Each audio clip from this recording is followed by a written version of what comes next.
Hello, welcome to Straight Talk Africa, live from the Voice of America studios here in Washington. It's Wednesday, July 11th. I am Shaka Ssali. Today, we have a conversation with the Ghanaian Vice President, John Dramani Mahama. Ghana is a rare beacon of good governance on the continent and is today one of the few thriving democracies in Africa. Its political path since independence on March 6, 1957 has been rough. Vice President John Dramani Mahama grew up in those turbulent years and has written about them. He says the key to Africa's future lies in its good governance, its people, but also in embracing new technologies and protecting and cherishing the environment. My colleague Paul Cisco has more on the story. Ghanaians are a proud people, proud of their history, proud of their democracy, and with good reason optimistic about the future.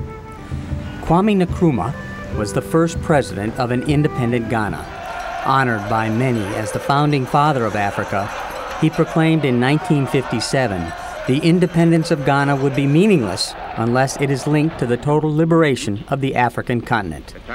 President John Atta Mills. We in Ghana will never forget trailblazers. We in Ghana will not forget those who have made valuable contributions to the progress and development of our nation.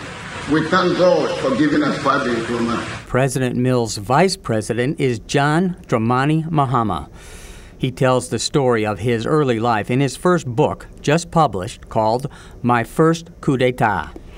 He's considered one of Ghana's most respected political leaders. Before becoming vice president, he was Minister for Communications under President Jerry Rawlings and a member of Parliament from 1997 to 2007.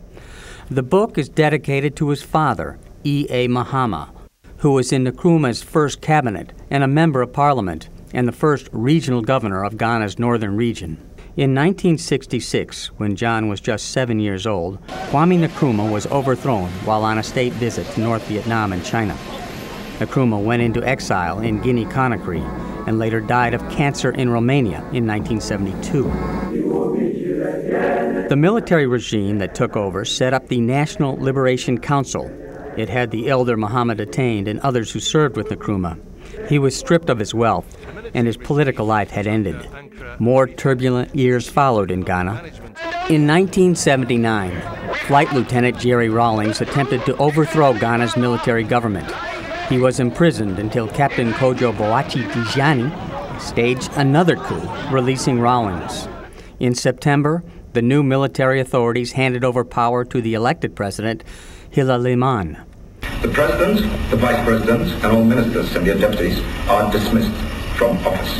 In December 1981, Rawlings staged yet another coup, overthrowing Liman, and put in place the Provisional National Defense Council and became its chairman for the next 10 years. Rawlings retires from the military then and sets up the National Democratic Congress Party. He is elected president in 1992, again in 1996, and is succeeded in December 2001 by John Kufuor. President Kufuor was reelected in 2004. In 2008, John Atta Mills became president of Ghana with his running mate, John Dramani Mahama. In his book, Mahama writes, "Everything exists as a continuation of something else." He and President John Atta Mills have led Ghana during a period of social stability and impressive economic growth. They are seeking re-election in December in order to help Ghana continue, as he says in his book, on a path towards a more perfect union, a more perfect Ghana. Paul Cisco, VOA News.